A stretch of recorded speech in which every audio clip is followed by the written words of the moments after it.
replacing the risk and the danger of a real romantic connection with someone where you might get your heart broken, you might be disappointed terribly, with all these little interludes that are just like fun distractions, but will never amount to anything substantial?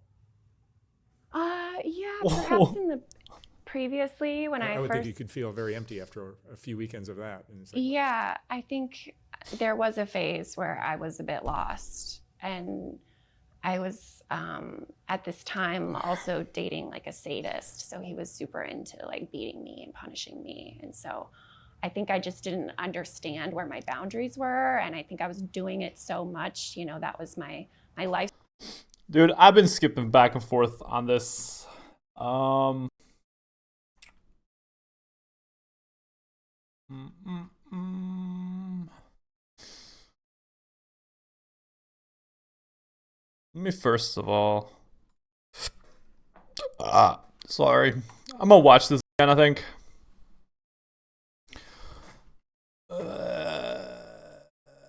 Do I want to watch this again? I don't think so. I watched it a bit in the start. I got the gist of it, I think.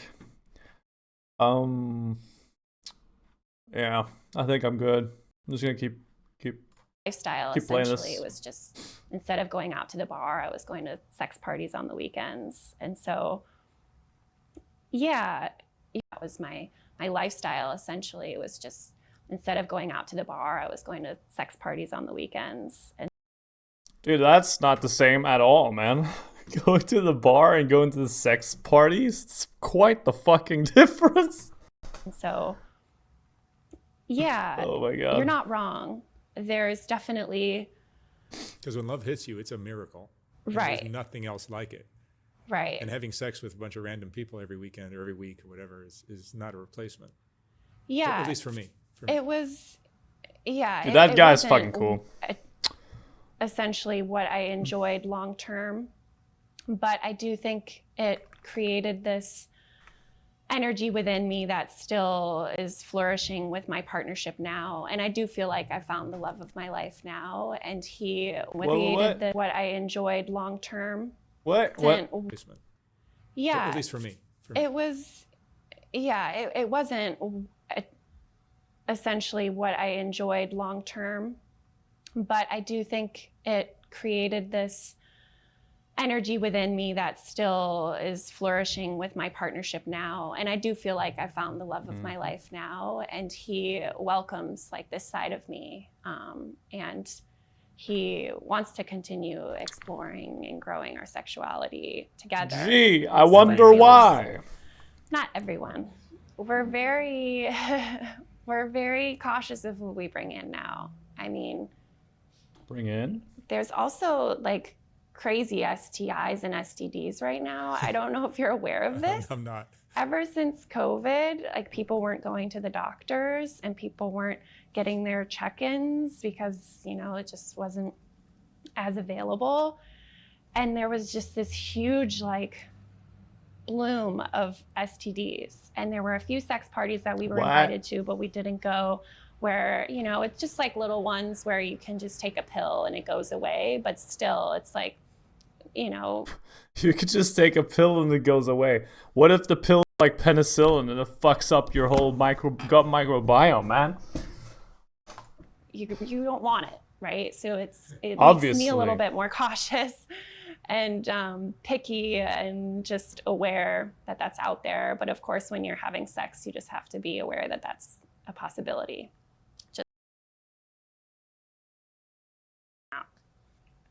So Thanks for that information. When you all have these anal sex, maybe some poop will come out. Experiences you've had, these adventures, sexual adventures, what would you say is the most important thing you've learned about yourself, about relationships, about love? good question. Hey, that's a good question, man. Boundaries, I think, was a huge one. Wait, what? You've learned about you What? after all these experiences you've had, these adventures, sexual adventures. What would you say is the most important thing you've learned? Dude, after having a lot of sexual adventures, she's saying that the biggest lesson she's learned is boundaries. Doesn't that fucking say About something? yourself, about relationships, about love. Good question. Boundary. What has it taught you about relationships and love? That's like a very open question, man. And she says boundaries. And essentially, since she's like this total free spirit person, right?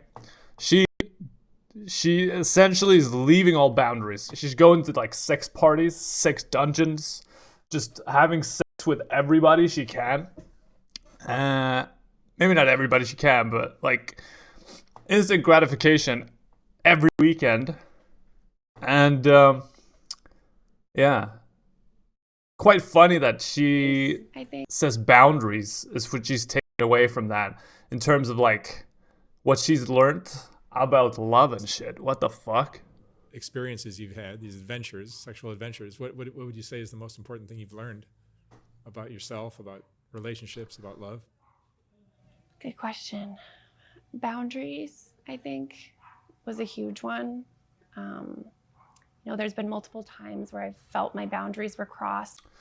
I feel like boundaries aren't a bad thing to take away from that, but I think that boundaries in the sense that she's talking about is not the boundaries that I'm thinking of. But I mean, she's obviously thinking sexual boundaries. Like, she's not. What the fuck's going on right here, man? It was so much better whenever I just had it bust cut. Oh, look, that's fucking. I could almost rock what's it called? Comb over. No, comb over. Yeah, that's not too far away, I think. But yeah, not yet. maybe What was I saying?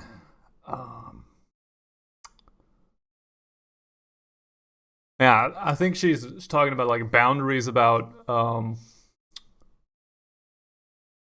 sexual boundaries, like not getting hit, not doing shit she doesn't like and shit. Just fair. I would have thought that like boundaries meant more relationship oriented, I guess. because of some of those situations, I wasn't really able to understand my own boundaries. Dude, I'm thinking I might do this, make this into a series actually. Morning coffee series. Just watching some cool ass videos and hanging out. Might start with that.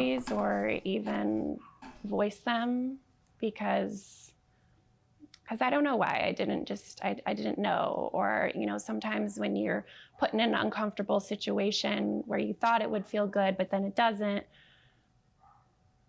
you get like numb and you just kind of retreat. So I think for me, I've been in some situations with just sexual assault or just uncomfortable situations where people didn't ask my consent before they slapped me or before they did certain things. Dude, fuck. I feel like obviously I didn't start streaming until the like middle part of this interview, but I feel like she came off as a pretty normal human being. Like in terms of like, if you don't know, soft white underbelly, a lot of these people are fucked. Like trauma times 5 million. But she seemed like she came from a good family. She had a twin sister. They got into cheerleading and they got like sexualized from a young age, I guess. And I think that's what messed her up. Like, we're all messed up, man, one way or another. But I think I got the initial impression that she was like happy and living a good life and shit. But apparently she's been sexually assaulted and yeah. I think that's a pretty destructive lifestyle, man, that she's living still even. Things, and it just That's my opinion. really made me realize that it's important. I mean, I guess communication too. It's just important to know your boundaries and what you're comfortable with and voice those to your sexual partners to let them know. And you might not always know ahead of time But I think as I've gotten older and the more sex I've had and the more experiences I've had, I've realized that it's just really important to know those limits and welcome them and not be afraid. Like, just because this person is able to fuck a new person every week doesn't mean that you have to be, you know? I think I just like dove headfirst into this lifestyle, and now, like, in hindsight, it's like, okay, there's little bits and pieces of it that I really want to use for the rest of my life with my partnership, but also, you know, there's also ways to do it that are healthier for me or that make me feel better. Do you ever feel like you're being disrespected or objectified, and you're just like something to be used? I don't mean to be a prude, but it's like, you know, sometimes it's just whoa. for a female, you're just. I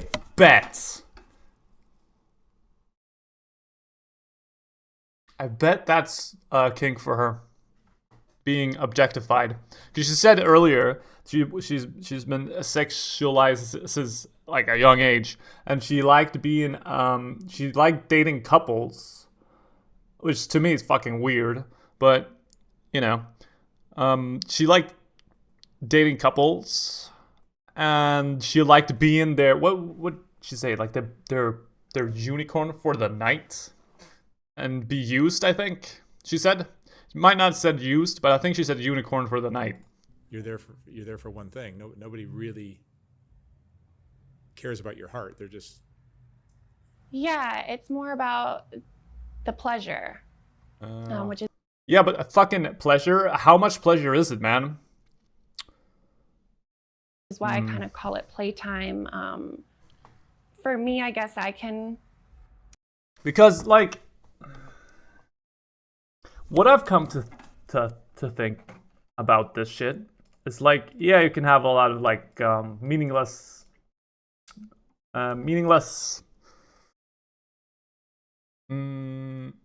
casual sex and shit. It doesn't mean anything. It's nice for like. Well, depends how long you're doing it. But that's how long it's nice. And it's only nice in that moment. Afterwards, you're kind of like, yeah, what the fuck am I doing with my life, man? You know? It's not a road to fucking happiness, that's for sure. Separate. For me, at least. Sex as more of a pleasurable, for the orgasm. You know, I guess more as a man in that way, because I can just have sex and not have like a connection, intimate or yeah. Wait, what? Because you know, I'm a pleasurable, just sex as more of a pleasurable, Hold on, pleasure. I need to see what you said.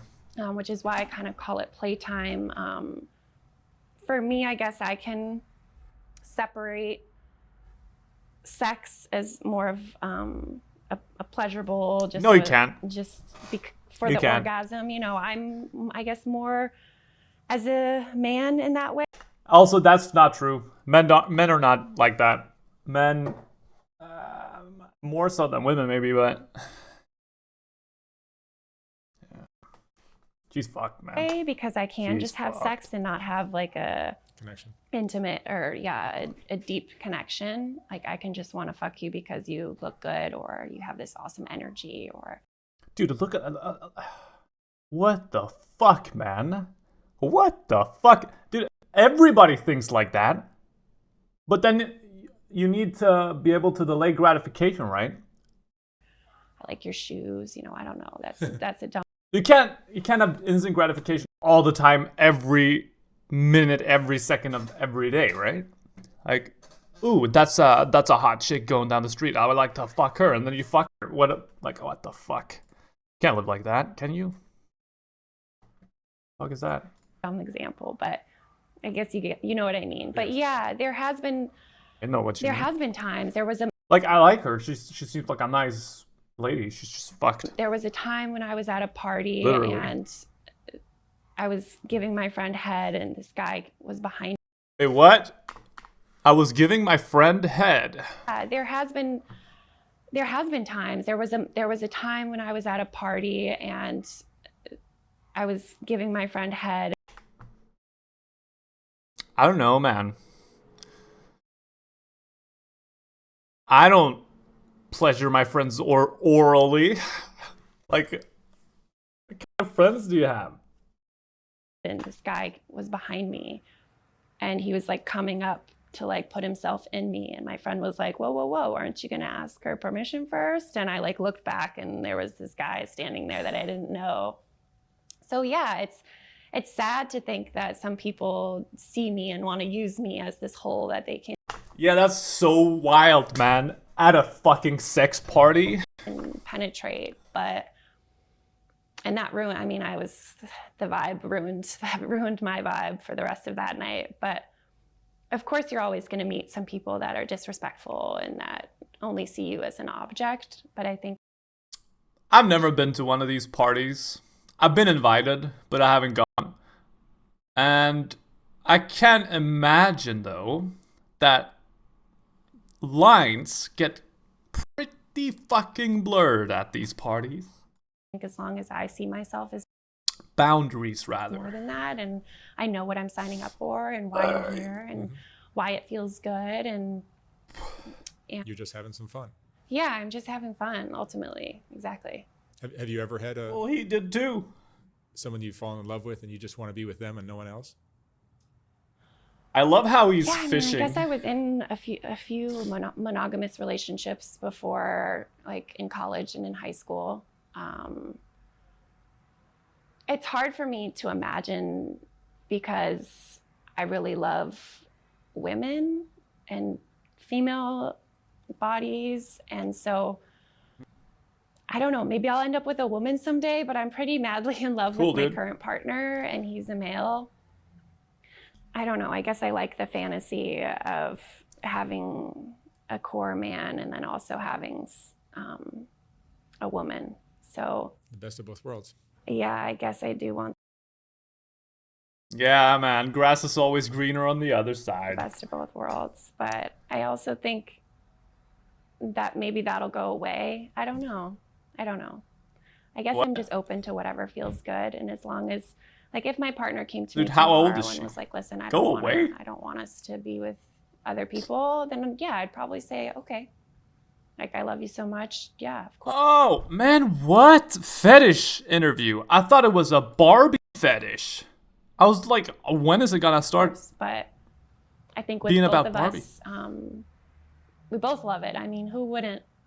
For him, anyways, who wouldn't love it? You got like these two beautiful women, and you're I'm not so sure I would love it. I mean, I don't know. It seems pretty fucking sweet, but, like having a partner.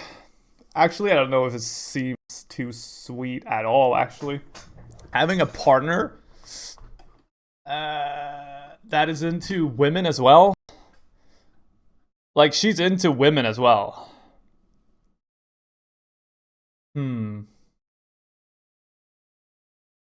Yeah, that's the difference, man. Between men and women. Like men can't really kiss men. Women can kiss women casually. It's just a difference in genders, I guess. But, like, what if it was another dude? I wouldn't be fucking okay with that. I wouldn't be okay with I guess I'm a monogamous relationship enjoyer. I wouldn't like my partner to be like, oh, do you want to invite that girl next weekend? Nah. Like, I could see the temptation, but your nah, bed. dude. But it's usually, I mean, I'm the queen, so I remind him of that too. You know, it's all about my pleasure. This is about me. Of course, I Wait, what? remind him of that too. And your bed, anyways, who wouldn't love it? You got like these two beautiful women in your bed. But it's usually, I mean, I'm the queen, so I remind him of that too. You know, it's all about my pleasure. This is about me. What the fuck just Of course, happened? I care about your pleasure too, but I hate her now. It's all about me and my pleasure. Ultimately, this is something that, yeah, we want it to get All right. My initial better, thought. but I'm curating the experience, and I like that he always treats me with respect and always. Treats me with respect. It doesn't seem like that respect is mutual, since you're saying I'm the queen and my pleasure is what she said. Yeah, my initial thought there, man, was that she was pretty normal, but she is fucked up. Let's look at some of the comments, I guess. I think this is the first person I've heard discussing this type of lifestyle and relationship structure that I didn't think was completely out of touch with themselves. She's so honest and I gotta give her that. She's kind of out of touch, though. She's a bit out of touch. But I guess whenever you're in living a life like that, or living any life, you normalize everything you do, and then you forget that it isn't weird or destructive.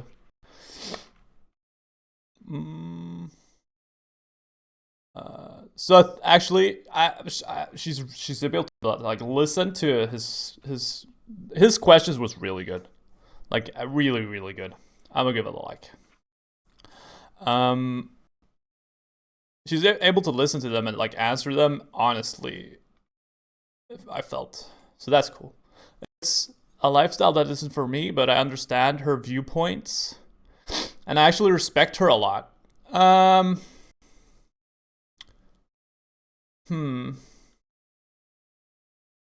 Do I respect her? Not really. Mostly because of what she said about her partner. I don't respect someone who treats someone else like that. Like, yeah, I don't like that. Being fucking my pleasures would count, bada. Fuck you, kind of thing. What should we watch? Enjoying the pain. I started watching this, but he's fucking screaming the whole time. We could watch this, I guess. Crack and fentanyl addict. Man, drugs destroy people. I look at her. She would be like... Oh, man. She'd be super attractive. If she... I mean, she's kind of attractive still, but See, like, where are you from originally? You Where'd get you what grow I mean. I'm from New Jersey, originally, but I've been out in California now since 2017, 2018. Tell me about your family. So I grew up in like a pretty strict Italian Catholic home. My parents have been together since they were 16, which is super weird. What? Like, Wait. they've never been with anybody else. They're still together. Your family? Where'd you... Let's start this over. All right, C, where are you from originally? Where'd you grow up? I'm from New Jersey, originally, but I've been out in California now since 2017, 2018. Tell me about your family. I grew up in like a pretty strict Italian Catholic home. My parents have been together since they were 16, which is super weird. Like, they've never been with anybody That's not weird. That's kind of cool. else. They're still together. I have a younger sister, about 4 years younger than me. Yeah, it was like pretty easy growing up. Like, we looked like that picture perfect family. So like, for me to have gone down the path I went down was like, I don't know if I was like embarrassed of where I came from, or like just couldn't make sense of it in my head. You were embarrassed because it was so privileged? Yeah, like especially like coming into like the rooms, or like even being on the streets, or like wherever I've been at different points in my life, and on this journey, it's like I hear these horror stories, and it's like I always felt like maybe I didn't have a reason to use, or Like I didn't. there should be some trauma that you went through or something like that? Yeah, I mean, there definitely is. I think I just like I'll never know what it's like to have to go between two parents' homes, or like I always knew where my parents were. I never had to worry where a meal was coming from, or like if there was running water, I always had shoes on my feet. Like things that are like total questions now every day. So why do you think you're down here? I mean, like I kind of started using drugs a lot later than most people. I didn't get into like hard drugs until after high school. When I was 18, I got pregnant with twins, and when I was like 8.5 months pregnant, the father of them beat the shit out of me, and I gave birth to both of them, and they died. What the actual fuck? Oof. That escalated quickly. Holy shit. Sorry. Yeah, so like that's kind of what kicked off me using, cause like I didn't do pills, I didn't do drinking. I went straight to heroin. Yeah, that's not a good path. But The fucked up part is like, for years I just used it as an excuse. Poor me, poor me. You don't know what I've been through. But yeah, I've like pretty much ran my life into the ground. And then I finally felt like I got out of it. Like I got off the streets maybe like almost 3 years ago. You got clean? Huh? You got clean? Cool. Yeah, I got clean August 2020. And Let's then go. my fiance at the time died 45 days into my sobriety from heroin. And I stayed sober up until about last year, and I got diagnosed with cancer and was in another hospital, and I thought I had it. Like, I'm like, okay, I'm never going to do drugs again. And immediately they gave me opiates in the hospital, and I was Wait, like, what? had it. And I got diagnosed with cancer and was in another hospital, and I thought I had it. Like, I'm like, okay, Thought I'm I never had going to do drugs again. And Oh, immediately she they gave me thought she opiates in had the it. hospital, Okay. And I was like, oh, that's it. I was in a different hospital the next day, like asking for like morphine again. So it was like really gradual this time because like I had my own place and I had a job and a car and I'd built up this life. So it took a little bit longer for the stuff to physically kind of start going away. And a couple months ago, like I came back down here. I'd moved to San Francisco. So you had cancer or you did not? No, I had cancer. Yeah, I went through when I was up in San Francisco. I was going through like radiation, like targeted radiation monthly, and then What kind of cancer? What? ovarian. Yeah, So I have one ovary. Ovarian, is that the female reproductive parts? Ovarian. Yeah. Yeah, wow, dude. Did she start doing drugs before or after she got the kids? Like I got off the street. 18, I got pregnant with twins in high school. Started using drugs a lot later than most people. I didn't get into like hard drugs until after high school. I I smoked see. crack. I wanted this. I wanted that. There are people who are like, "Oh, come get sober." I have people 25. I'll be 26 and I'll be in a car. And I built up this life, so it took. Hold on. I thought I had it. Like Yeah. I'm like, okay, I'm never. So gonna do she drugs started again. using And drugs after- immediately they gave me opiates in the hospital, and I was like, oh, that's After it. she lost I was in her a different twin hospital the babies. next day, like asking for Which is like understandable. morphine again. So it was like really gradual this time because like I had my own place and I had a job and a car and I'd built up this life. So it took a little bit longer for the stuff to physically kind of start going away. And a couple months ago, like I came back down here. I'd moved to San Francisco.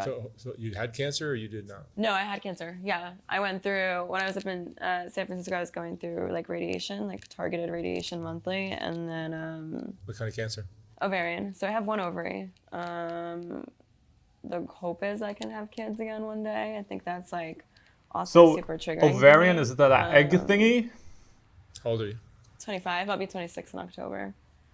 So that's the other thing is like I have health insurance, and I could literally walk away from this at any point. And I think that's what, like fucks with my head is it's What? like my parents, like because I put time together, like there are people who are like, oh, come get sober. I have people calling me or whatever. Like my car, someone slashed all 4 of my tires the other day. Someone stole my keys. Like it's just like I've had every opportunity to leave, and I just like I'm constantly stuck obsessing about like it's not even heroin anymore now. It's like I started smoking crack, and like that's by far the worst. I've never been addicted to something. Like I could be having a great day, everything's fine, money in my pocket, like should do heroin? healthy, been sober for a month, and all of a sudden it's like the thoughts just start, and it's like I don't care, So it's like What are the thoughts?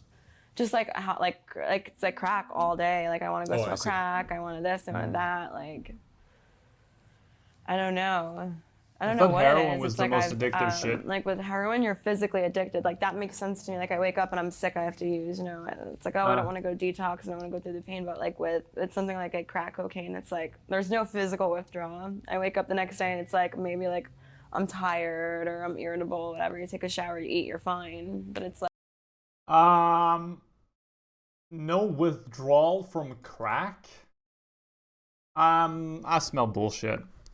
Crack withdrawal.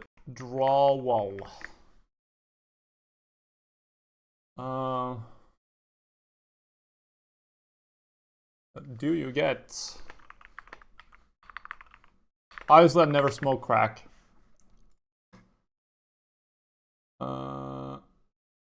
Yeah. Symptoms of withdrawal. Crack cocaine is both physically and addiction center.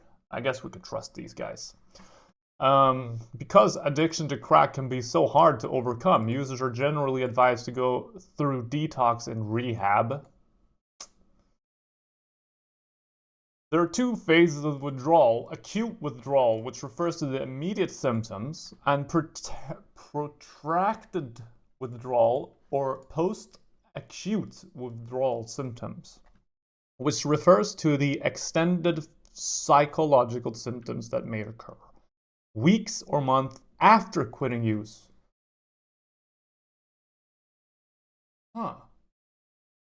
Months after quitting. See, I always thought that withdrawal was like the first couple of days. Duration. I guess this is for crack cocaine. How long withdrawal from crack cocaine takes varies for each user and is based on a number of different factors. Let's read this first, actually. Common acute withdrawal symptoms include anxiety, exhaustion, unpleasant dreams, mood changes, irritability, difficulty concentrating. This is kind of like just like weed withdrawal, probably heavier. The protracted depression, anxiety, agitation and shaking, cravings, difficulty sleeping, lack of motivation, and inability to feel pleasure. Is that from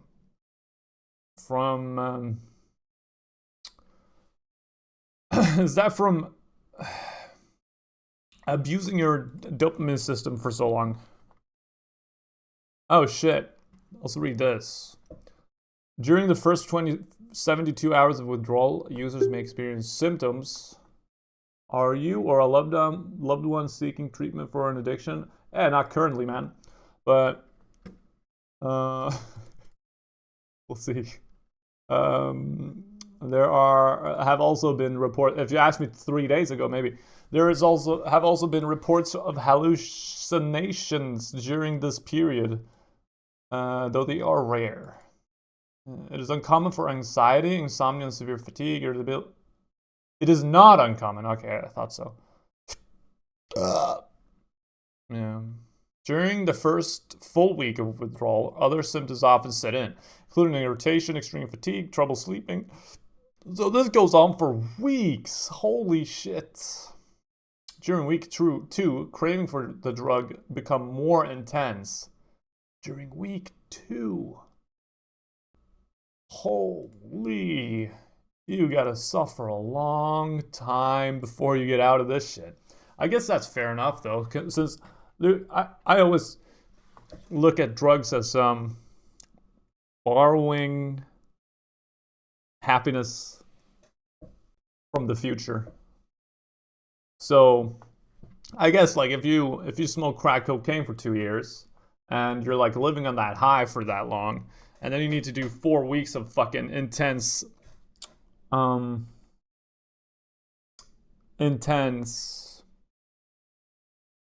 suffering, that's probably because of that. Because you already, like, you preemptively took out your happiness.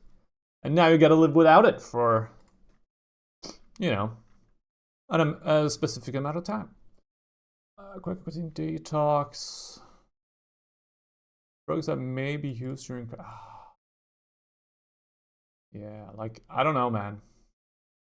I feel like using a drug to get off another drug is not the way to go. Like, obviously, if you're gonna die, if it's gonna hurt you to just stop for out of nowhere, you should do it. But using it to like ease the detox, I don't think is a good thing at all. I think just let the body do its thing, man. Don't introduce more drugs to shit. Like the mental obsession. Sidetrack, I've never sorry. had that before. So it's like, I don't know. I don't ever remember it being so difficult for me to get sober. But maybe I was like ready before. I mean, I thought I was ready. Even now, it's like, I'll go to rehab, I'll leave. I'll like make a phone call, go stay with a friend for a couple days, try to sober up, and then I'll leave. Come right back down. And it's like, You can't help I someone don't who know, doesn't like want to someone get said to me today, clean. they're like, see, like, you're not ready. Like, just stop fighting it. You're not ready. Like, Yeah. so I finally just got honest with everyone in my life. I'm like, listen, I'm not ready to get sober. Like, this is where I'm at right now. And it's like not ideal. It's not like I'm running around having the time of my fucking life. Currently, you're using crack Crack and fentanyl. and fentanyl too. Yeah. Shit. Yeah. Whenever What I do you hear say? someone is using fentanyl, I'm instantly thinking they're gonna die in a couple of months. How dangerous is fentanyl? in your car? Actually, let's watch this, and then after this, let's watch like a documentary about fentanyl. No, I'm not Or staying in something. my car because I'm too afraid. I had to like kind of hide my car. It took me like 3 weeks to get my car fixed, to get new keys and a new battery in it, and then somebody was mad at someone I was hanging out with and slashed all 4 of my tires. So it's currently Yo. like sitting somewhere on all flats. My dad doesn't even know the car's in his name, so that'd be great. But no, I'm staying in like I'll just like hop around from like 10 to 10, or like just like ride my bike around all night, or I don't know, stay in like apartments, abandoned houses, or stay all Wait. flat. Mad at someone I was hanging out with and slashed all 4 of my tires. So it's currently like sitting somewhere on all flats. My dad doesn't even know, and the car's in his name, so that'd be great. But no, I'm staying in like I'll just like hop around from like 10 to 10, or Tent to tent, I think she like, says. just like ride my bike around all night, or I don't know, stay in like apartments, abandoned houses. What do you do for money? I guess it depends. Like sometimes I can like, man, I'll like lie to my parents like, oh, I'm going to rehab, or I don't know, like sell clothes, sell shoes. I'm in a relationship, which is like, oh, cool, like you have a Hey, boyfriend go. on Skid Row, but it's like great because I don't have to sleep. I do have a lot of plants. I counted them 2 days ago. I have 18 plants. With anybody for money, which is like typically something that would have been like really like a big thing in the past, but it's like I don't know, I just figure it out. There's something Like, like whether it's like my there's taxes also that come in, or I'm getting those. unemployment now, hopefully. So like I'll make it work to the best of my ability. I've like robbed people, I've done some shit too, so If you had your life to live over again, would you have done anything differently? no. No, I wouldn't. Fucking I don't love what? that now. So I don't sleep with anybody for money, which is like typically something that would have been like. Hold on. It just depends, like somewhere. I was totally I don't spaced know. out. She's going from 10 Stay to in, like, 10, or apartments, she's riding her abandoned bicycle all houses. night. What do you do for money? I guess it depends. Like sometimes I can like, man, I'll like lie to my parents like, oh, I'm going to rehab, or I don't know, like sell clothes, sell shoes. I'm in a relationship, which is like, oh, cool, like you have a boyfriend on Skid Row, but it's like great because I don't have to sleep with anybody for money, which is like typically something that would have been like really like a big thing in the past, but it's like I don't know, I just figure it out. There's something that, like whether it's like my taxes that come in, or I'm getting unemployment now, hopefully. So like I'll make it work to the best of my ability. I've like robbed people. I've done some. Dude, she's shit right on the too, edge so- of If you going had your life to full live addict. over again, would you have done anything differently? No.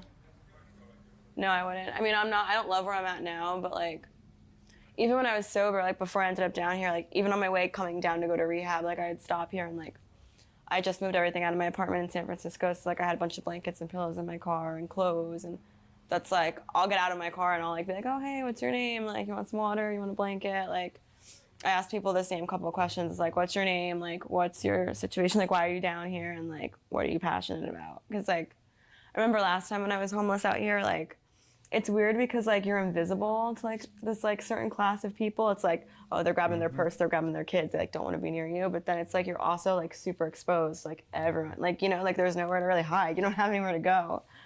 So, you know, like the family I come from, like my mom and my sister are really like kind of stuck up and Stuck up? maybe like a little bit fearful, so they don't know. But I don't know, like I don't know, I just know what it feels like. Like we're still humans, you know, like we're no different than anyone else. We just have a disease. You know, you don't tell someone with cancer like, oh no, like, you know, you don't like bully someone with cancer because they have to take chemo. You know, like unfortunately. I don't buy into addiction being a disease.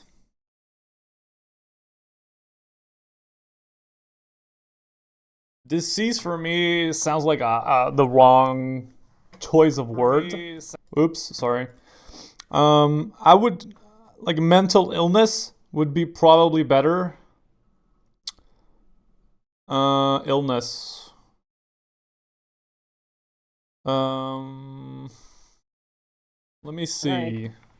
You don't like bully someone with cancer like Disease. Is mental illness does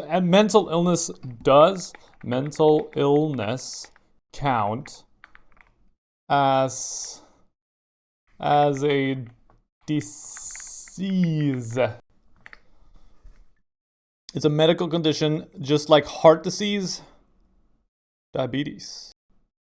Huh.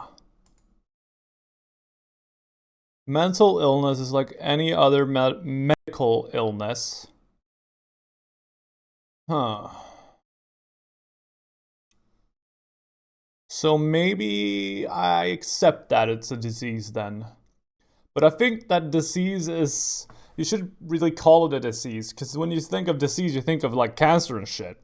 And that's like no... I guess it's pretty complicated, huh? oh no, like, you know, you don't like bully You might someone have with to think cancer more because they about take chemo. You know, like unfortunately, like when you're an addict, you have like this disease like in your brain, and it tells you don't have a problem, and it tells you it's like okay, cool. If I do this shot of heroin, I'm gonna die, and it's like okay, cool. I want to go do that. Like it's not right. Like my brain is not right. Like it's No. I can't explain it. Is there anybody else in your family? Yeah, it kind of struggles with becomes it? mental funny illness, Is there anybody but else you're in your doing family? it to yourself, kind of. You know what I'm saying? But then again, yeah.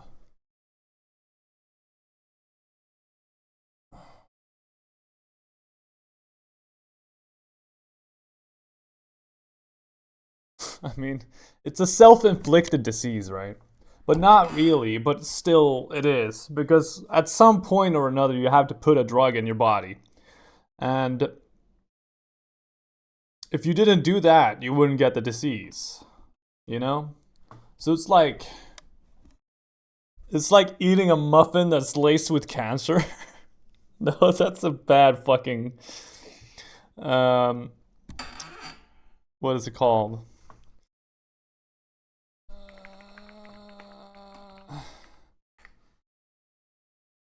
Metaphor. It's a bad fucking metaphor. But you get what I mean. Like you get the gist of it. It's not like you get addicted from walking down the street. You have to put something in your body, either willingly or unwillingly, but something has to enter your body in the form of a Because drug. like my whole life I didn't think there was, but I found out a lot later on my mom's biological father died of a heroin overdose. So a lot of my mom's side of the family. Hold on. Is addiction really a disease? By most medical associations, including American Medical... Addiction is not a disease. Natural Library of Medicine. I don't know how reliable the source is, but it's from 2012. Addiction is a disease. It's not supported by the evidence. Reads more like a okay. do not meet the criteria specified for a core disease entity, namely the presence of a primary measurable deviation from physical. It's too much. Addiction is a self-acquired. Yeah, that's what I'm kind of leaning towards. Self-acquired. But then again, you could self-acquire diseases, but I don't feel like it's not a disease, it's a substance abuse. I don't. Yeah, I'll say it, like for now, I don't think addiction is a disease. I think it's a horrible thing, but I think it's not a disease. I think it's more like it's abuse. It's substance abuse. Whether it's a disease or not, I'm open to being persuaded, but as of now, I don't see it as a disease because like. I feel like there's an easy way out for just treating people badly and you know, it's and then I got a disease. I don't really vibe with that definition, I guess, but the fuck do I know really? Addiction problems. My dad's side, there's no one that we know about, and my mom, not growing up, she didn't really drink much around me or my sister, but now as an adult, she's pretty bad. I can't really obviously diagnose anyone as an alcoholic or an addict, but I would say she's pretty unstable and out of control with her drinking. So, like, don't get me wrong. Like, addiction is fucking horrible. It's horrible, and I don't wish anyone would get addicted, but. It's just the categorization with just put it in the disease folder. It doesn't vibe with me. Yeah. Do you have dreams of doing anything else with your life? I mean, yeah, I when I got pregnant with the twins, I was in school. I wanted to go the medical route. I wanted to be a doctor. I wanted to be a surgeon. I know I want to help people. I was like working in a nonprofit business before as like an executive assistant, which I didn't love, but because it was like really boring and slow and not challenging for me, but it did like get me out of like chaos and it did keep me on a schedule. So I think at some point I just want to own my own business. I'm like really creative. Probably something in the beauty industry. I do have my cosmetology license. But I just want to do something where I'm somehow benefiting The people creative or people giving haven't. back or He's like I want to be doing something for other people. I don't want it just to be pointless, you know? Is there a self-destructive streak in you? Yeah. Yeah, I run off of emotions. Like I'm really, like I know like there's like a lot of therapy, like in DBT skills, they talk about like the rational mind and the emotional mind. And the goal is to be somewhere in the middle. And I'm like way far left in the emotional mind always. Like everyone's like, oh, like feelings aren't facts. And like my life, like every feeling is a fact. And it's like, it's super impulsive. Like it's an immediate knee-jerk reaction with no thought that goes into it. Of course, I feel like shit afterwards, but it's like I don't care in the moment. You know, there's no pause there for me. What emotions are you going through? It's like up and down. Cause like Shame and guilt? a lot of shame and guilt, a lot of fear. Like I'm in a place where like you can't really be vulnerable. Like I cry a lot. It's like not really a thing you can like do down here. Like people will see that as weak. And I've already, in the month I've been back down here, I've gotten myself into Crying a is couple fucking weak. situations.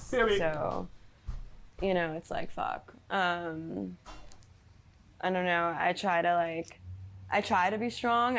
And people say that they think I'm really strong and resilient. I don't feel that way on the inside, but I kind of just try to stay positive and like get through to the next day. I'm like hoping at some point, like I keep like praying to whatever the fuck is up there, and I'm like hoping at some point, like I wake up and I have this like change of like thought that's like, okay, like let's do this. Like I'm ready. And I don't know if there'll ever be a time that I'm ready to get sober or not, but I'm just hoping that there's some sort of willingness that pops back up somewhere. There won't How long have you be. been in the streets? You just gotta do it, I man. mean, I left home at 18, but I had, like I said, I had about 2 years, almost 3 years sober. And then like another period, like a year. So like honestly, like this is the first time I ever had my own place for a year. But otherwise, like pretty much over the past 5-6 years, I've been like in and out of sober living treatment, you know, on the streets, in motels, kind of. Never really settled down anywhere. But what do you think the answer would be to get you to straighten out? I don't know. Like, I wish I had the answer. Like, I don't know. It's not common sense. It's not like, No. because you seem intelligent enough to know. Right. Right. And it's like, oh, like, okay, cool. I have insurance. I can go to some bougie ass like treatment center in Malibu. Like, a lot of people can't do that, but like, that's never worked. Like, I don't want to go sit in some mansion. Everyone's like, oh, but you could just go sit with a private chef and lay by the pool and do. What the fuck is that gonna do for my sobriety? Like, it's He's not got gonna a do lot of anything. guilt. It's gonna, you know. What do you think people that are not in this life don't understand about it? I think people just are. I think they're ignorant. I don't want to say that they don't. I think everyone has gone through their own level of like trauma and like life experience, but I think people need to stop and be a little bit more compassionate and understanding. Like, it goes back to that rule they teach you in fucking kindergarten, like treat others the way you want to be treated. Like, we're all the same. We're all just trying to get through 24 hours a fucking day and do the best we can. Maybe not everyone wants to try to be a better person every day, but I think everyone at their like to their own extent and their own capacity is like doing the best they can. Yeah. What's your biggest fear? That's the problem is I don't know what my biggest fear is because I'm not afraid to die. I think maybe my biggest fear is like never being able to be a mom. Not being able to have kids and like not accomplishing anything in life. Like I've lost a lot of people. I've watched a lot of people die and they've left behind like maybe a box of clothes, you know.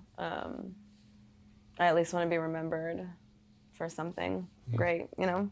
Do you think there may be something like borderline personality disorder? Or something Yes, like that? absolutely. Dude, you know what? It seems to me that what she finds are Christian values and or what she's lacking that she's saying herself is Christian values and fucking a goal. That has been like the word of the, you know. I at least want to be remembered for something great. Yeah. She want to be remembered for something great, i.e. meaning. She wants to have a meaning and she wants to be treated and to treat others the way others you want to be treated. Isn't that like Christianity? She needs Jesus, man. Yeah. Do you think there may be something like borderline personality disorder? Or something Yes, like that? absolutely. That has been like the word of the year. The problem is people can't really diagnose you unless you have a substantial amount of time sober, and I didn't get diagnosed sober.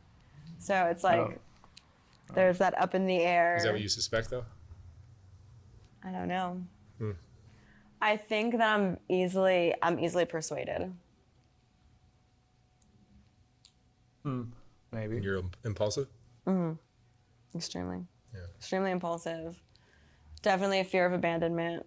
I definitely like cling to whoever I'm like running with. I always cling to like my whatever person's with me.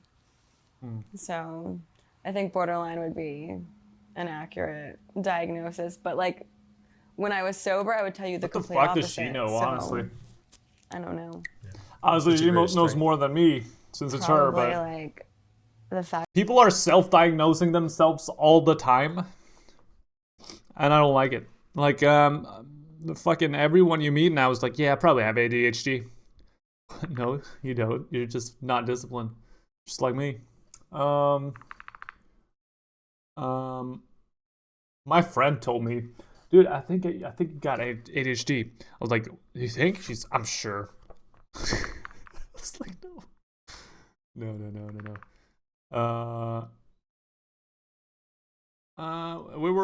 I'm kind of over this interview.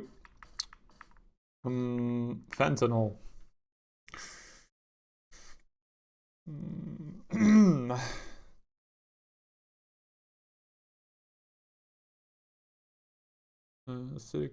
City in crisis. 100 times stronger than morphine. With the current opioid overdose epidemic, there has been a lot of discussion about fentanyl. It seemed to pop up kind of out of nowhere and has been a major cause of the increase in overdose deaths since about 2012. And it turns out that's not just a coincidence. Fentanyl is especially deadly because of the specific chemistry of the compound and the tendency for people who use it illicitly not to know how much they're taking at once. So in the ongoing fight to reduce opioid overdoses, we need to understand as much as we can about the specific threat of fentanyl and how we can keep people safe from the dangers it poses. To be clear, the fentanyl that's causing so many overdose deaths is illicit fentanyl, which is the kind that is made illegally and not So this is 2021. See how it's skyrocketing? It started skyrocketing here. I feel like this is whenever you started hearing about fentanyl. You know, from 2019 to 2020 is when I started hearing about fentanyl, I think. Also, look at this shit. Everybody's talking about how women are being oppressed and blah, blah, blah. I'm so fucking tired of that shit. But look at that shit then. Male to female ratio 80,000 to like 30,000. That's like 80,000. It's more than double. More than double. Kind of crazy. Kind of crazy. But nobody's talking about that. Heroin? Is there even primarily fentanyl? Yeah, that's what I mean, man. Look at that shit. Yeah, that's what I'm talking about. Look at that. 2019 to 2021. Fentanyl deaths went up. It almost doubled in 2 years.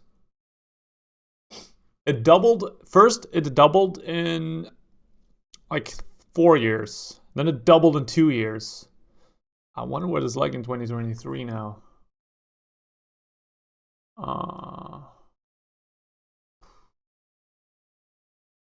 It's a lot of fucking deaths. Wait, isn't that what we just looked at? Kind of the same. Oops, that's my stream. Yeah. There. Yeah, this is what let's see if it's kind of similar. This says 2013 to 2015. 13 to 15. I guess it's kind of similar, but wait. Oh, this is only fentanyl, yeah.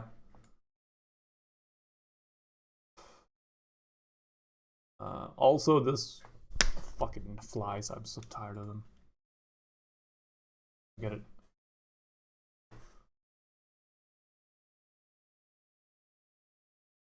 Yeah. regulated. But to start, let's explain exactly what the drug is. Fentanyl is an opioid, which is a type of painkiller. It's in the same class of compounds as opium, morphine, or heroin, but fentanyl is very strong, something between 50 and 400 times stronger than morphine. These drugs are also sometimes called narcotics, but for this video, we're sticking with the term opioid. Opioids mainly block pain by binding to something called mu-opioid receptors. These are basically small molecular switches on our nerve cells. Activating these receptors tweaks how easily and how often our nerve cells send electrical signals. Imagine them kind of like volume knobs on your nerves. Activating the receptor essentially turns the volume down. The end result is that the cells are less responsive to stimulation. Less response equals fewer pain signals equals less pain. And this is often what we want these drugs to do. Opioids have been used in medicine for the thinking being that this would help them get into the fat-rich central nervous system more quickly. And out of that research came fentanyl. Fentanyl wasn't used all that much until the stronger, safer, and with fewer side effects than previous ones like morphine. One of the ideas was to look for could dissolve into fat better. Okay, I need to less see this. pain. I think. And this is I was gonna often skip what we it. want these drugs to do. Opioids have been used in medicine for a long time. Even fentanyl has been used as a medicine for decades. It was first introduced to the market in the 1960s as an anesthetic. Chemists had been looking for new painkillers that were stronger, safer, and with fewer side effects than previous ones like morphine. One of the ideas was to look for compounds that could dissolve into fat better. The thinking being that this would help them get into the fat-rich central nervous system more quickly. And out of that research came fentanyl. Fentanyl wasn't used all that much until the 90s, though, when there was a breakthrough in the ways that it could be administered that made it more appealing clinically. It's still used today for things like surgery, and chronic pain patients can get it in patches or lozenges to help with pain management. But Dude, I feel like that's pretty crazy. Imagine going into like a surgery and they're like, yeah, we're gonna use some heroin on you. Like, what the fuck? Is it just me or is that crazy? Like, fentanyl is more potent than heroin. And I would, like, going into surgery, if someone said, we're gonna use some heroin on you, I'd be like, fucking no, dude. like any incorrectly used opioid, fentanyl's effects on the central nervous system, the ability to turn down the volume knob on our nerve cells, can be dangerous. Opioids can also slow down respiration, since it turns out the same receptor that blocks pain is also found in the cells in the brainstem that control breathing rhythms. The whole process is complex and still being studied, but it looks like opioids also make these cells less responsive to electrical stimulation, slowing down your breathing. And if you keep turning down the volume, well, eventually, you'll get to no sound at all. What's more, opioids can also tamp down a second breathing reflex we have to get rid of excess carbon dioxide in our blood. This kind of 1-2 punch means that if you take too much at once, a person can be in real danger of suffocating. That said, doctors are aware of this danger and keep it in mind when they write fentanyl prescriptions. The problems come into play when fentanyl is used illicitly or without the supervision of a medical professional. It's also only dangerous if it gets into your bloodstream. You can't overdose just from touching or being near fentanyl or any other opioids, despite what you might have heard elsewhere. And to be clear, all opioids have their dangers, not just fentanyl. But fentanyl is particularly dangerous because it's so much stronger. Wait, whoa. That's a lethal dose?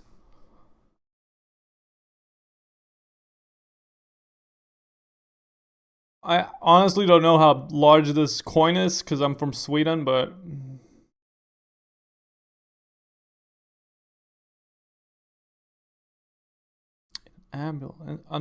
instantly understood how people could get addicted to that. I'm from being barely able to move due to pain to feeling better than I've ever felt in my life. That is not a lot, dude. Like, look at the fabric. Like, the fabric pattern is bigger than most crystals. It's a Stronger, meaning the dose needed to overdose is much less than for other opioids. Experts say that as little as 2 milligrams of fentanyl, which is about 1/10 of the weight of a penny, can be enough for a lethal overdose. As for why you need so little to get the same punch as other drugs, it comes down to 2 key factors. Fentanyl works fast, and it binds to your mu opioid receptors in a weird way. First up, it's speed. Remember how we said that fentanyl was created because scientists were looking for something good at getting into the fatty tissues of the nervous system? Yeah, fentanyl's what's known as strongly lipophilic, meaning it dissolves well into fats and oils. Because of this, it can quickly cross the lipid-rich blood-brain barrier, a kind of biological shield that usually slows down or stops drugs from getting to the brain. That means that fentanyl can just straight up get to the receptors faster than morphine can. Again, that's good if you're a doctor looking for fast-acting pain relief, but in an overdose situation, that means that breathing problems start sooner. This might mean that a person overdosing or even So it's good if someone like fell from the 5th floor and is having a lot of pain and almost dying. I could see that there's a use for it then. And But other someone than that, I nearby don't know, man. might have less time to realize that something's wrong before things get dangerous. Which brings us to the binding. Fentanyl seems to bond to those mu opioid receptors differently than other opioids do. And it may come down to the shape of the molecule itself. Morphine, for example, is kind of short and squat, but fentanyl is long and skinny. Both of these opioids fit into the receptor itself, which is how they bond there. Based on computer simulations, we think fentanyl forms a different kind of chemical bond that seems to activate the receptor more strongly. What's more, fentanyl's long, skinny tail also unlocks and interacts with a second, deeper pocket in the receptor that morphine can't reach. We're still learning exactly why these different bonds result in different potencies. Like, we still don't know what mechanically is changing in there between the two drugs. And it's worth noting that fentanyl can also affect other receptors on the cells too. So the story might not just be about mu receptors. But all in all, it seems to translate into a bigger response from the cell. So basically, it's kind of like the difference between tapping the volume down button once and really hammering on it. So is there anything we can do to prevent or decrease overdoses of fentanyl? Yes, Holy shit, but look it at may these be graphs, difficult. man. And these ideas often ultimately start to get into questions of public policy rather than public health alone, since that may mean addressing some of the social or medical issues that lead people to start using drugs like fentanyl. Unfortunately, going into the specifics of how to fix a major societal problem is a little beyond the scope of today's episode, and maybe the scope of the whole channel. But we do have methods of mitigation that have been extensively researched, so we can talk about which potential solutions have scientific data to back them up. A lot of these are what's known as harm reduction strategies. That's In pretty essence, interesting. not how to prevent addiction in the first place or how to address it long term, but what we can do to limit the harm and keep people as safe as possible if they are using drugs. Because preventing overdose deaths means saving lives, which is always a good thing. For starters, it's vital to make sure that people are getting the medical care that they need. If doctors are able to treat people for their health issues like chronic pain, people are less likely to turn to illicit use of opioids to self-medicate. As one example, there are still pervasive racial disparities between who gets prescribed a treatment for their chronic pain. Black patients are less likely to be given a prescription opioid to treat chronic pain than white patients. Pain management under the supervision of a doctor is I'm out, man. I don't like that shit. I don't like that shit. That was weird. I don't know where he got the statistics. I don't know if the research was done or well enough. Like there's probably a lot of different factors which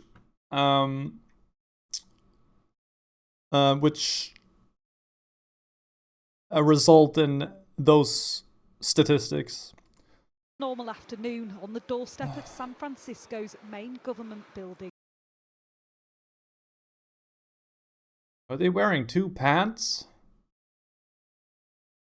What are they doing? Is that a thing? Like, are you supposed to look like that? A snapshot of America's fentanyl crisis. It doesn't just look stark. An average of one person every 10 hours dies in this city of a fentanyl overdose. It's often here dies in this city of a fentanyl. Deaths are now being used by dealers and Holy users to check shit. for fentanyl. It sometimes Wait. can look stark. Are you a fentanyl overdose? You know what it reminds me of? Fentanyl overdose. Being on fucking laughing gas and not like being blasted out of your mind. That's what it reminds me of. It's often here in the drug-ravaged Tenderloin district. Are you a fentanyl user? Absolutely. I've been an opiate addict for probably 10 years. Trevor used to inject heroin, but fentanyl, he says, is a different beast, and he wants everyone to know. I mean, the fact that this isn't a main issue, I mean, on TV every night is insane to us. I've never seen anything like it. I'll meet regular people, square Joes, on their way to work, and they'll stop, hang out with me, try this drug for the first time, and then leave their life. Literally, not leave. From that moment on, they're just out here with us. Is that what fentanyl does? Yeah, that's what fentanyl does. It turns you into shit, and then shit attracts shit. To some people, it's insane. I've never seen anything like it. No one has. What's it doing to the streets? man, I mean, it's turning everybody into, you know, What is this? crazy, violent. What the fuck is this? Why are they all... I know, but do that somewhere else. Y'all smoking crack right here, and there's a daycare right there. We're interrupted by Yeah. private security, asking them to move out of the view of What in the fuck, the dude? nursery. This is a city divided on how to deal with the scourge of drugs. Some want the streets swept. Others prefer a more compassionate, health-based approach. No one wants to end up with a manslaughter charge because someone dies from their product. Jeff is a former drug dealer and says testing is the answer. 2 stripes would be a negative. But where did they get... Fuck, man. I went down a rabbit hole here. Where did they get the drugs from? One stripe would be a positive.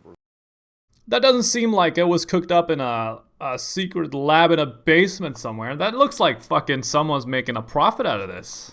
Yep. Like legit. Look at this shit. This is the real deal. Second line showing up. Like heroin and shit like that. It's always like, is it clean? Is it not clean? This seems like this is just the thing that they're using in fucking hospitals. Simple strip tests are now being used by dealers Oh wait, it's a It's not even fentanyl. It's a fentanyl checking and thing. users to check for fentanyl. I'll be It quiet. sometimes contaminates other drug supplies like cocaine.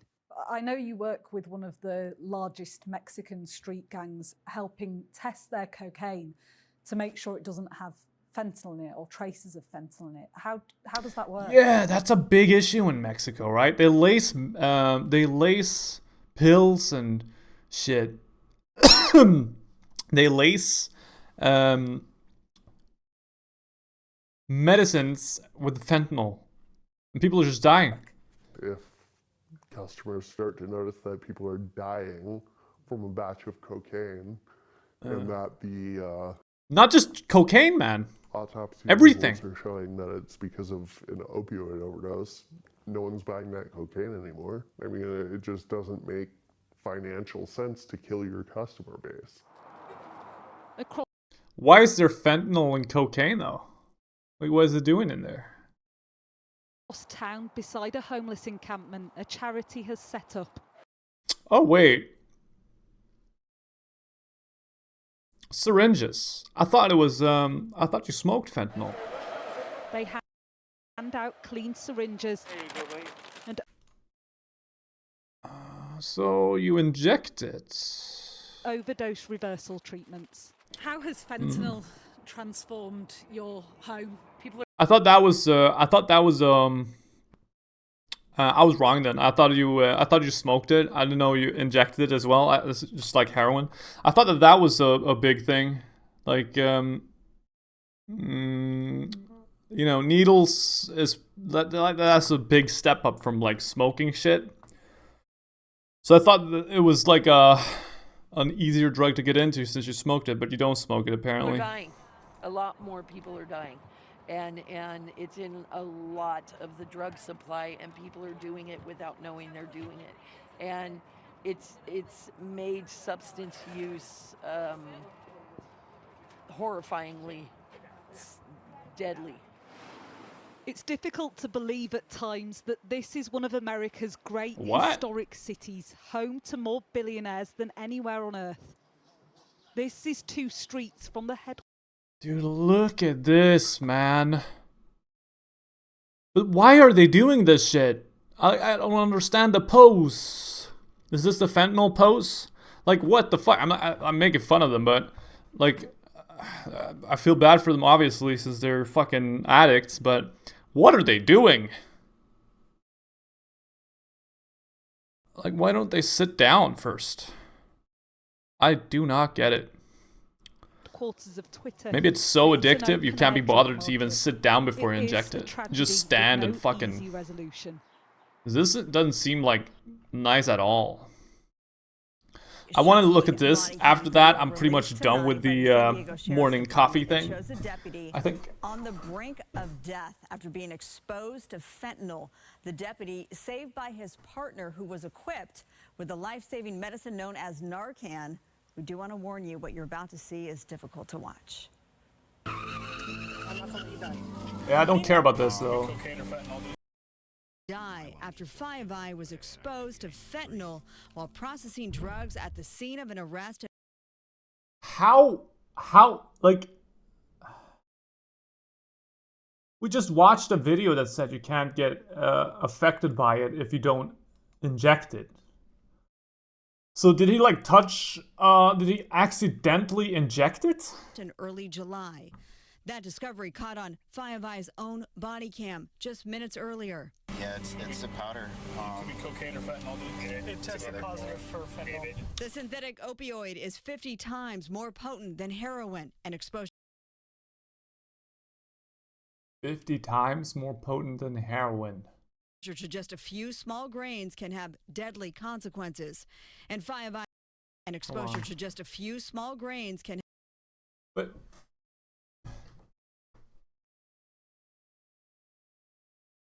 I don't know, man. I'm lost.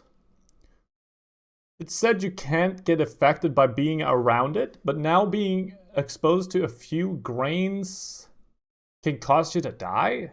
Can have deadly consequences.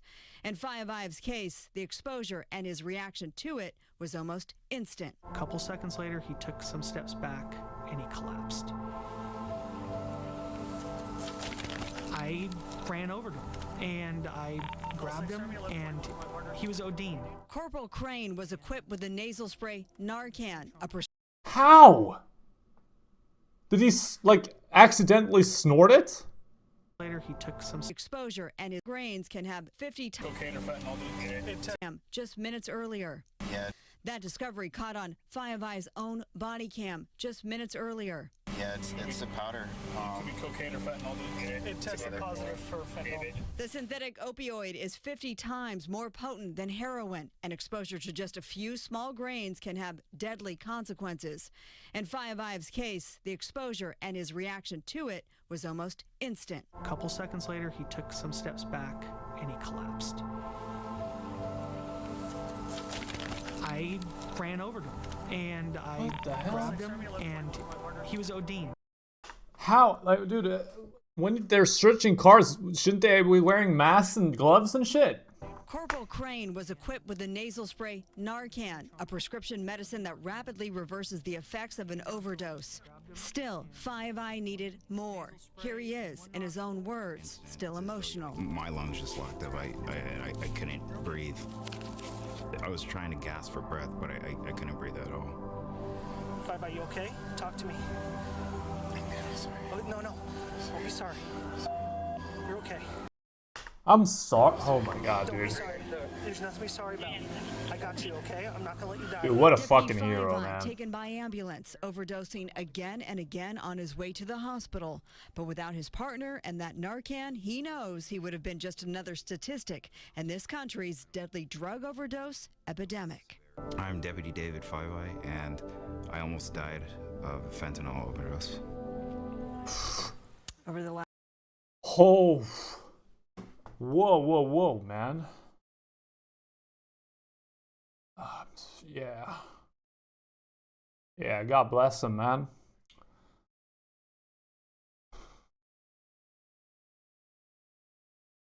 Yeah, dude. Him saying my heart about exploded, gay. It's pretty cool though. Him being sorry, saying sorry, just shows his character, I feel. It's a good fucking guy, man. Probably. Fucking hurt to hear. I'm glad he's okay. Yeah. I am too. How the fuck? Is there no one?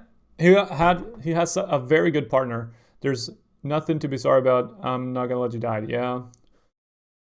It was about right. To say, yeah, it's just, dude, everybody's just, oh, it's so nice, but no one's talking about how the fuck it happened. Crazy amount of pressure. Partner's cool, yeah, we know. Let's, oops, I clicked something. Okay. Let's... How?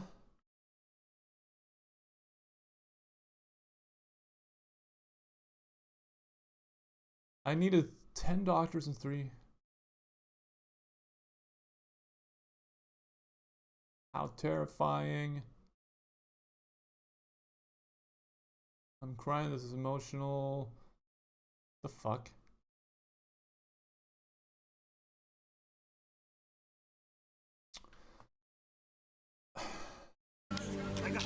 Did they say how it Dramatic happened? Body cam video capturing the moment. The deputy saved by Haiti.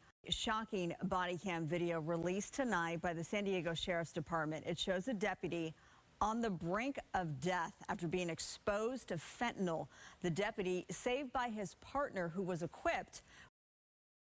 Exposed is a very vague. How to get exposed to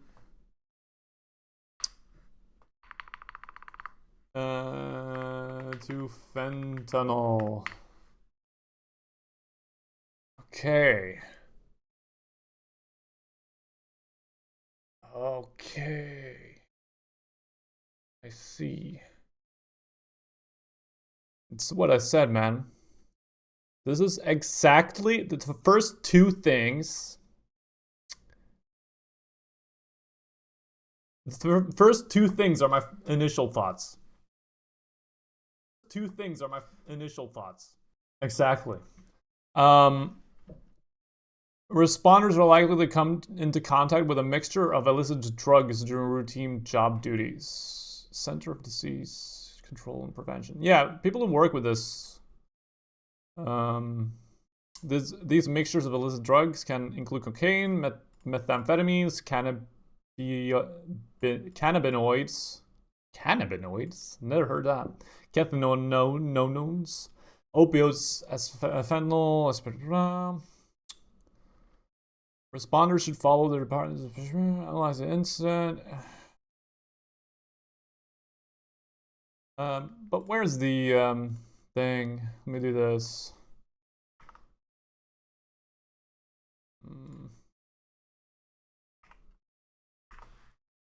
There we go. Potential exposure.